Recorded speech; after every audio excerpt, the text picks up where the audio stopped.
एक बार सुमेरु पर्वत पर बैठे हुए ब्रह्मा जी के पास जाकर देवताओं ने उनसे अविनाशी तत्व बताने का अनुरोध किया। शिव जी की माया से मोहित ब्रह्मा जी उस तत्व को न जानते हुए भी इस प्रकार कहने लगे, मैं ही इस संसार को उत्पन्न करने वाला स्वयंभू अजन्मा एकमात्र ईश्वर अनादि भक्ति ब्रह्म घोर निरंजन आत्मा हूँ। मैं ही प्रवृत्ति और निवृत्ति का मूलाधार सर्वलीन पूर्ण ब्रह्म हूँ। ब्रह्मा जी ऐसा कि पर मुनि मंडली में विद्यमान विष्णु जी ने उन्हें समझाते हुए कहा कि मेरी आज्ञा से तो तुम सृष्टि के रचयिता बने हो, मेरा अनादर करके तुम अपने प्रभुत्व की बात कैसे कर रहे हो। इस प्रकार ब्रह्मा और विष्णु अपना अपना प्रभुत्व स्थापित करने लगे और अपने पक्ष के समर्थन में शास्त्र वाक्य उद्धृत करने लगे। अंततः वेदों से पूछने का निर्णय हुआ तो स्वरूप धारण करके आए चारों वेदों ने क्रमशः अपना मत इस प्रकार प्रकट किया। ऋग्वेद जिसके भीतर समस्त भूत निहित है तथा जिससे सब कुछ प्रवत होता है और जिसे परमात्मा कहा जाता है, वह एक रुद्र रूपी है। यजुर्वेद जिसके द्वारा हम वेद भी प्रमाणित होते हैं तथा जो ईश्वर के संपूर्ण यज्ञों तथा योगों से भजन किया जाता है, सबका दृष्टा वही शिव ही है।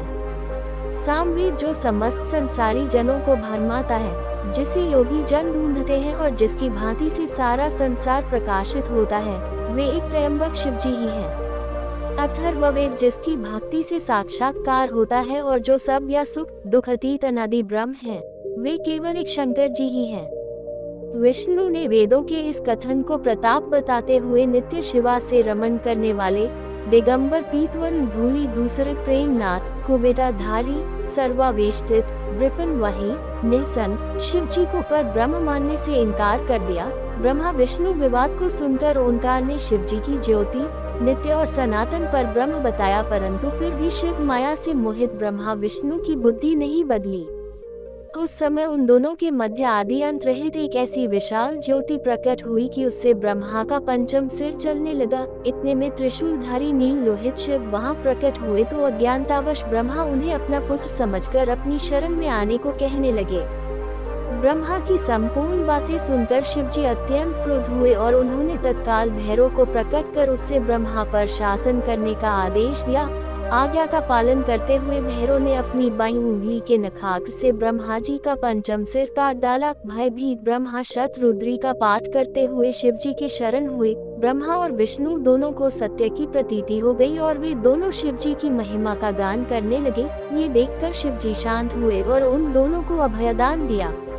इसके उपरांत शिव जी ने उसके भीषण होने के कारण भैरव और काल को भी भयभीत करने वाला होने के कारण काल भैरव तथा भक्तों के पापों को तत्काल नष्ट करने वाला होने के कारण पाप भक्षक नाम देकर उसे काशीपुरी का अधिपति बना दिया। फिर कहा कि भैरव तुम इन ब्रह्मा विष्णु को मानते हुए ब्रह्मा के कपाल को धारण करके इसी के आश्रय से भिक्षावृत्ति करते हुए वाराणसी में चले जाओ। वहाँ उस नगरी के प्रभाव से तुम ब्रह्म हत्या के पाप से मुक्त हो जाओगे।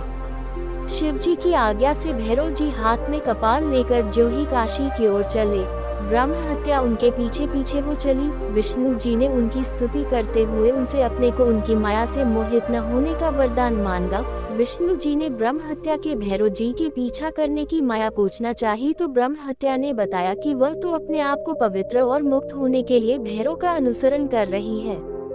भैरव जी जो ही काशी पहुँचे त्यों ही उनके हाथ से चिमटा और कपाल छूटकर पृथ्वी पर गिर गया और तब से उस स्थान का नाम कपाल मोचन तीर्थ पड़ गया। इस तीर्थ में जाकर सविधि पिंडदान और देव पितृ तर्पण करने से मनुष्य ब्रह्म हत्या के पाप से निवृत्त हो जाता है।